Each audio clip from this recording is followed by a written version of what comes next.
এঠাইত হ'লেও আমি স্থবিৰ।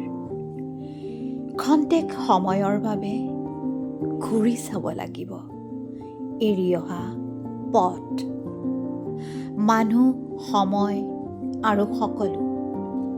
ঘোৰ নিদ্ৰাৰ মাজতো কেতিয়াবা উচাপ খাই উঠিব লাগিব। কিবা যেন ক'ৰবাত থাকি গ'ল, কৰা নহ'ল, কোৱা নহ'ল, শুনা নহ'ল, দিয়া নহ'ল, লোৱা নহ'ল।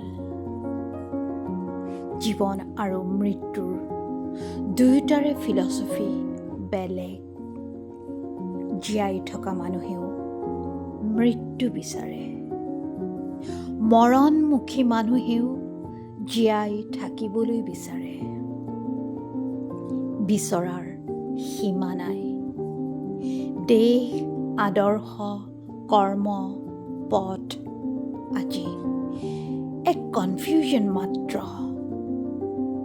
আমি পথিক, এক অদৃষ্ট মায়াৰ ভাৰ কান্ধত বান্ধি লৈ পোৱা নোপোৱা, দেখা নেদেখা, বিশ্বাস অবিশ্বাসৰ মুকুতামালাৰে গুণ্ঠিত আমাৰ অস্তিত্বৰ মণিহাৰ, মস্তিষ্কত সপোনৰ অবিহাৰ।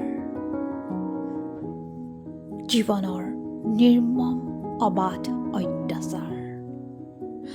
আচলতে গোটেই জীৱনটো এক নিষ্ঠুৰ নষ্টালজিয়া।